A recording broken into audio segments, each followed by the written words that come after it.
अस्सलाम वालेकुम वरहमतुल्लाह। जनाब क्या हाल है, खैरियत से हैं? आज हम बच्चों की सेहत के हवाले से बात करेंगे जी। बच्चे अमूमन सबकी जान होते हैं। अल्लाह रब्बुल आलमीन ने कुरान मजीद में भी फरमाया अलमालु वल बनून ज़ीनतुल हयातिद दुनिया। ये बच्चे सबके लिए एक खुशी का सबब होते हैं और हर किसी को अपनी औलाद से मोहब्बत होती है। अक्सर माओं को ख़ास तौर पे कंप्लेन होती है जी हमारा बच्चा खाता नहीं है, भूख नहीं लगती और तंग करता है, खाना नहीं खाता।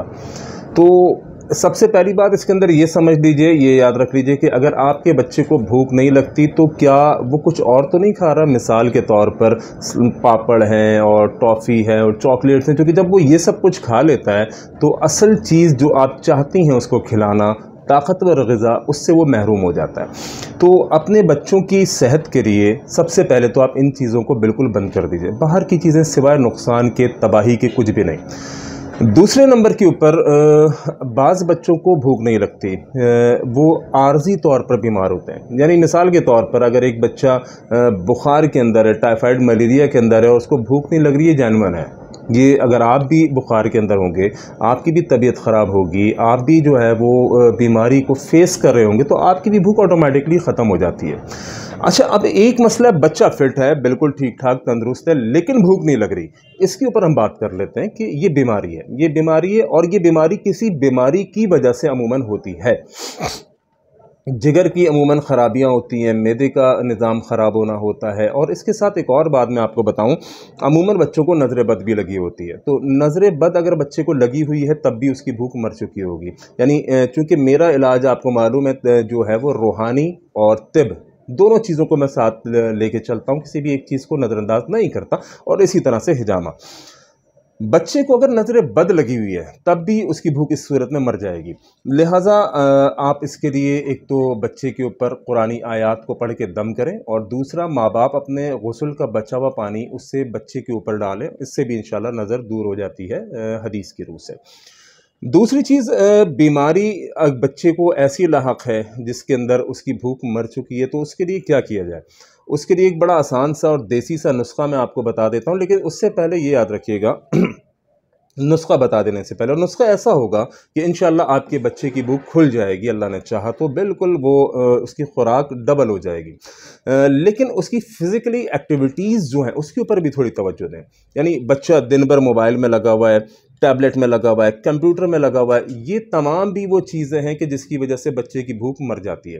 क्योंकि पहले ये सब चीज़ें नहीं थी और बच्चे जो है अमूमन भाग दौड़ वाले गेम्स खेला करते थे, पकड़म पकड़ाई है, छुपन छुपाई है, या कोई भी इस तरीके की जिसके अंदर फिज़िकली एक्टिविटीज़ होती थी। आजकल बच्चों के हाथ में मोबाइल टेलीफोन है, बच्चों के हाथों में जनाब टैबलेट्स हैं, कंप्यूटर है, लैपटॉप है, जिसकी वजह से उनकी भूख ऑटोमेटिकली मर चुकी होती है। तो अपने बच्चों को बहरहाल थोड़ा सा खेल कूद की तरफ लेकर आएँ। उनको दिन में कुछ टाइम ऐसा बोलें कि आपने फिज़िकली एक्टिविटीज़ करनी है, क्रिकेट खेलना है, फुटबॉल खेलना है, या कोई भी ऐसे भाग दौड़ का खेल। इससे ऑटोमेटिक आपके बच्चे की भूख बढ़ना शुरू हो जाएगी।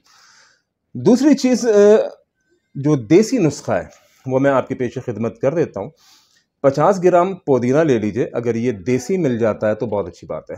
पुदीना 50 ग्राम देसी अगर मिल जाता है बहुत अच्छी बात है, वरना पिसा हुआ पुदीने का जो पाउडर है वो भी बाज़ार के अंदर आम अवेलेबल होता है। 25 ग्राम आप इसी तरह से नमक ले लीजिए और 25 ग्राम आप जो है वो पिसी काली मिर्च ले लीजिए। इन तीनों को मिक्स कर लीजिए, ठीक है? काली मिर्च को, नमक को और इसी तरह से ये आपका पुदीने का जो देसी पुदीने का जो पिसा हुआ पाउडर है, इन तीनों चीज़ों को मिक्स कर लीजिए। बच्चा जब भी कुछ खाए, मिसाल के तौर पे उसने एक केला खाया, केला खाने के 10 मिनट के बाद आपने उसके ज़बान के ऊपर एक चुटकी ये पाउडर डाल दिया। बच्चे ने आधी रोटी या आधी से भी कम रोटी कुछ खाए, बच्चे ने चावल खाया, दौड़ भाग कर आया, 2 घंटे के बाद फिर उसने कहा मम्मा कुछ चाहिए, कुछ भूख लगी है, तो जब भी वो आपसे डिमांड करे खाने की, खाना उसको दें और खाने के फौरी बाद उसकी ज़बान के ऊपर एक चुटकी ये पाउडर डाल दीजिए। इससे आपके बच्चे की भूख खुल जाएगी, बल्कि डबल हो जाएगी। दूसरा काम आप ये कीजिए, एक रॉयल जेली के नाम से एक शहद आता है, अगर मिल जाए अच्छी बात है, वरना छोटी मक्खी का शहद या फिर बेरी का शहद वो ले लीजिए और वो आप बच्चे को अपने दूध में डाल के दें। इससे भी आपके बच्चे की भूख भी बढ़ेगी और वो ग्रोथ के लिए बहुत बेस्ट है। यानी आपका बच्चा एक सेहतमंद और ताकतवर और तवाना होगा। ये तमाम वो चीज़ें मैंने आपको बताई हैं जो आपके बच्चे की सेहत के लिए मुफीद है, जिसमें नंबर 1 आपके बच्चे की फ़िज़िकली एक्टिविटी होनी चाहिए। और उससे भी पहले मैंने आपको बताया कि कहीं नज़र बद ना हो, इसलिए एहतियाती तौर पर अपने यानी माँ-बाप का बचा हुआ पानी आप बच्चे के ऊपर डाल दें, जिससे माँ-बाप गुस्ल करें, वो बचा हुआ पानी, इससे बच्चे की नज़र ख़त्म हो जाएगी। जब नज़र ख़त्म होगी तो भूख भी इंशाल्लाह बढ़ेगी। दूसरा काम फ़िज़िकली एक्टिविटीज़ के ऊपर उसकी तवज्जो दीजिए। तीसरा काम, ये जो नुस्खा मैंने आपको बताया जिसमें 50 ग्राम पुदीने का पाउडर, जो आपका देसी पुदीना है उसका, इसी तरह 25 ग्राम काली मिर्च, इसी तरह 25 ग्राम नमक, इन तीनों को मिला लीजिए बच्चे की ज़बान के ऊपर। जब भी वो कुछ खाए, एक चुटकी ये मसाला आप उसके ज़बान के ऊपर डाल दें, उसकी भूख इंशाल्लाह खुल जाएगी और बढ़ जाएगी। दूसरी चीज़ मैंने आपको बताई कि ग्रोथ के लिए, उसकी ताकत और तवानाई के लिए रॉयल जेली मिल जाए वो भी अच्छी चीज़ है, छोटी मक्खी का शहद मिल जाए वो भी अच्छी चीज़ है, बेरी का शहद मिल जाए वो भी अच्छी चीज़ है। ये आप बच्चे को दूध में डाल के दे सकते हैं। रॉयल जेली, बेरी का शहद, छोटी मक्खी, या बच्चे को दूध में डाल के दें, उसकी ग्रोथ बेहतरीन होगी। अल्लाह करीम सबके बच्चों को बेहतरीन सेहत और तंदरुस्ती अता फ़रमाए। अस्सलामु अलैकुम व रहमतुल्लाह।